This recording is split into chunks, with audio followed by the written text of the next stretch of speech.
எனக்கு நீங்கள் எழுதுனதுல ஒரு பாட்டு எனக்கு ரொம்ப பர்சனல் கனெக்ட் உள்ள ஒரு பாட்டுனே. டெய்லி காரில் ஏறினோன்னே நான் முதல்ல கேட்கக்கூடிய பாட்டு சேவல் கொடி பறக்கலாம். எனக்கு எஸ் முருகர் கனெக்ட், சித்தர் கனெக்ட் ரொம்ப அதிகம். நிறைய படிப்பேன். அது வந்து பில்லா சார், பில்லா சாரி யுவன் அவரோட மியூசிக்ல. எனக்கு தெரிஞ்சு முருகர் பாட்டு வந்து ரொம்ப கம்மியா இருக்கிறதுல இது எனக்கு தெரிஞ்சு ரொம்ப இதை பீட் பண்ற ஒரு முருகர் பாட்டு நான் இல்ல. அதுல ஒரு எனர்ஜி இருக்கும், அந்த வாய்ஸ் எழுத்துக்கெல்லாம் கன்ஃபார்மா போட்டுருவாங்க. அது காவடி தூக்கும் போதெல்லாம் கன்ஃபார்ம். மலேசியாலாம் போனா 100% அதுதான். ஏன்னா அது வந்து ஒரு சாமி பாட்டா இல்லாம அந்த பாட்டை எழுதும் போதே நான் என்ன கான்செப்டா எடுத்துக்கிட்டேன்னா, இது வந்து முருகரை பத்தி ஒரு டீகோட் பண்ணணும். ஸோ அந்த அளவுக்கு இன்னும் அந்த பாட்டு ஹிட்டு நிறைய பேர் கேட்குறாங்க. ஆனால் அதை யாரும் டீகோட் பண்ணணும் அப்படின்னு நினைக்கல. ஏன்னா அதை என்ன சொல்லியிருப்போம்னா, தமிழனுக்கு முப்பாட்ட முருகன் தான். தமிழனுக்கு கடவுளுங்கிறது நான் கொண்டு வரல, தமிழனோட பாட்டை முருகன். அந்த முப்பாட்டை எங்களுக்கு தலைவன் தான். ஸோ அதே மாதிரி அது ஒரு டீகோட் பண்ண வேண்டியது. இன்னொன்று, காட்டுக்குள்ள நடமாடி நாட்டுக்குள்ள முடிசூடி வீட்டுக்குள்ள வந்த எங்க வேலையா. இப்போ காட்டுக்குள்ள ஏன் நடமாடினா முருகன்? இப்போ திருமுருகாற்றுப்படை சொல்லுது, குறிஞ்சி நில தெய்வம் தான் முருகன். ஸோ காடு சார்ந்த மனிதர்களை ஒருங்கிணைச்சு நீ மனுஷன்டா, உனக்கு எழுத்துன்னு ஒன்று வேணும்னு அறிவிச்சது தான் அகரம். எழுதுனவன் முருகன். காட்டுக்குள்ள நடமாடும் போதே அதனாலதான் நாடாச்சு. அப்ப நாட்டுக்குள்ள முடிச்சு விடுறான். அப்போ ஒவ்வொரு வீட்டுக்குள்ளேயும் கடவுளா மாறினான். இதனாலதான் முருகன் கடவுளா. இந்த வரி நீங்க அதை டீகோட் பண்ணணும்னு சொன்ன ஒவ்வொரு நாள் அந்த பாட்டை டெய்லி கேட்கிறேன். எனக்கு கேட்கறப்பெல்லாம் இந்த இடம் வர்றப்ப நீங்க என்ன யோசிச்சு எழுதுனீங்கன்னு எனக்காவது கேட்கணும்னு இருந்தேன். அப்படியே சொல்லும் போதே கொஞ்சம்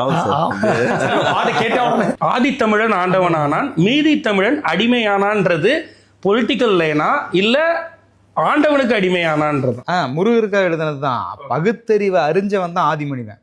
அதனாலதான் நெருப்பை வச்சு என்ன பண்ணணும்னு யோசிச்சான். நெருப்பை வச்சு சமைச்சான். இப்ப நெருப்பிய கூரை பத்த வைக்கிறான். ஆதித்தமிழன் தான் பகுத்தறிவாதி. அதனால அவன் வந்து ஆண்டவன் ஆனான். அதை அறியாததுனால அடிமையானான். Political line. அதில் நிறைய விஷயங்கள் லேயர்ஸாக இருக்கும். அதை யாராவது சொல்லும் போது தான் தெரியும், ஆனால் சொல்ல மாட்டேங்கிறாங்க. ஸோ அதனால தான் தமிழில் பேசும் தமிழ் குல விளக்கு, வேற்று மொழியில் அர்ச்சனை இது.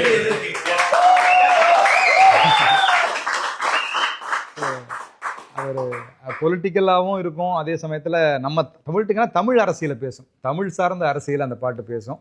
ஸோ அதுக்கு வந்து விஷ்ணுவர்தன் யுவன் வந்து முழு சுதந்திரம் கொடுத்தாங்க. இது உங்கள் பாட்டுங்க, இது என்ன வேணாலும் நீங்கள் எழுதுங்க அப்படிங்கும்போது. ஸோ முருகரை பற்றி நிறைய பக்தி பாடல் வந்தது. ஆனால் முருகருக்கு எனக்கு ரொம்ப பிரியமான ஒரு ரொம்ப ஆத்மார்த்தமான ஒரு நட்பான ஒரு கடவுள் முருகர். ஸோ அதனால தான் எத்தனையோ எல்லா கடவுளும் வந்து வெவ்வேறு விதமான வடிவங்களில் இருப்பாங்க. ஆனால் முருகர்கிட்ட மட்டும்தான் வந்து ஒரே முருகர் சொல்கிற தாரக மந்திரம் உலகத்துக்கு என்னென்னா, நீ எங்கே போனாலும் ஜெயிச்சுட்டு வா. அதுக்காக சொன்ன மாதிரி தான் வெற்றிவேல் வீரவேல். ஸோ வேலை வந்து உங்க கூடவே அனுப்புறேன்னா, ஆனாலும் உனக்கு என்னைக்குமே வெற்றி தான் அப்படின்னு நம்பிக்கை கொடுக்குற கடவுள் வந்து முருகன்.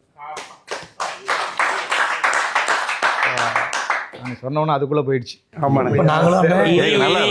பங்குனி உத்திரம், தைப்பூசம் எல்லாத்துக்கும் இதான ஸ்டேட்டஸ். இதை போட்டு அந்த சாங்க பின்னாடி ஓட விட்டு இல்ல, இதுக்கு முதல்ல இந்த கேள்வி கேட்டிருந்தா இன்னும் நிறைய போயிருக்கலாம்.